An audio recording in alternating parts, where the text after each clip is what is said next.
तुम्हाला हे माहीत आहे का? कर्नाटकातल्या एका गावामध्ये नग्नावस्थेत जाऊन देवीची पूजा करण्याची पद्धत रूढ होती. त्याच्यानुसार कर्नाटकामध्ये रेणुका देवीची सौंदत्ती, कोकोटनूर आणि चंद्रगुत्ती अशी 3 ठाणी आहेत. तर यापैकी चंद्रगुत्ती जे सोरब तालुका, जिल्हा शिमोगा या ठिकाणी असून वर्धा नदीच्या काठावर बसलेले हे गाव वर्धा नदीमध्ये अंघोळ करून 4 किलोमीटर पायी चालत जाऊन जे त्या ठिकाणी असणारे रेणुकंबा नावाचं मंदिर आहे किंवा देवी आहे, तर तिला नग्न अवस्थेत जाऊन पूजा करण्याची पद्धत त्या ठिकाणी रूढ होती.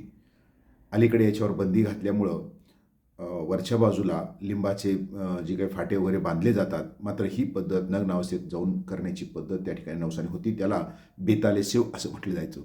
नुसतं व्हिडिओ न पाहता आपण लाईक करत चला, शेअर करत चला आणि फॉलो पण करत चला.